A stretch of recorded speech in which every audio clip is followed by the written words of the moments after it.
Let's check in with Sarah Dillingham here in the Severe Weather Center. And so we know it's not far off the North Carolina coast. Is it moving relatively fast?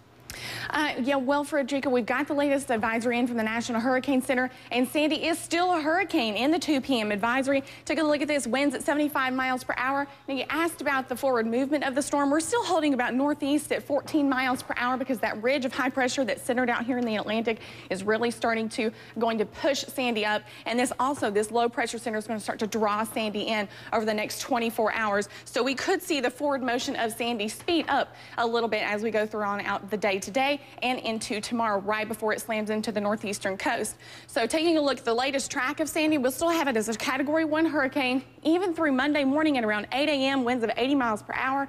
Now, this is still expecting to slam into the northeastern coastline, anywhere from Washington, D.C., all the way from New York City. You see, we are in that cone of uncertainty there, and winds still holding possibly at 70 miles per hour. Now, at some point before Sandy makes landfall, we still are expecting that what we call extratropical transition to take place, in which Sandy is no longer strictly a tropical storm, but we're going to actually see Sandy become a hybrid, a storm, as we're going to call it, this hybrid storm. But as we take a look over the next 24 to 48 hours, these are the kind of storm surges that we're going to see with Sandy as we get all of that wind to push onshore, bringing all of those waters back into the coastline. 3 to 6 feet here as you go around coastal Massachusetts, I should say. 4 to 8 feet possible from Atlantic City to New York. So these are going to be life-threatening storm surges possible. And we take a look down further along the coast, even further south, even Norfolk to Ocean City. You can see 2 to 4 foot storm surges over the next 48 to 72 hours, even 4 to 6 feet there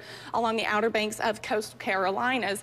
And taking a look at the wind threat, we could see wind gusts of 80 miles per hour, Frederica, with this. That is definitely Category 1 hurricane force winds, so power outages are going to be a huge issue with this as we go throughout the next couple of days, even gusts to 60 miles per hour as far north as Boston. So, Frederica, this is a huge storm system that is really going to start impacting a lot of people. Power outages are going to be possibly into the tens of millions for some folks, so you really need to stay close to those local affiliates and just make sure that you are preparing for the storm, because the time to prepare is certainly now. Yeah, and it's very significant because just your map shows it right there. You're underscoring it with your message that it's not just along the coast, but we're talking about a storm, especially since it's colliding with that cold front, which could certainly cause some problems further inland. So, you know, people have to brace, whether they're right there on the coast or even whether they're, you know, a few tens or hundreds of miles inland. That's right, Frederica. And, you know, like we've been talking about, not only is the wind going to be a big issue, but also we're going to talk about heavy rainfall. We could see rainfall totals into the 6-inch ranges, and even we're talking snow in the backside of this system.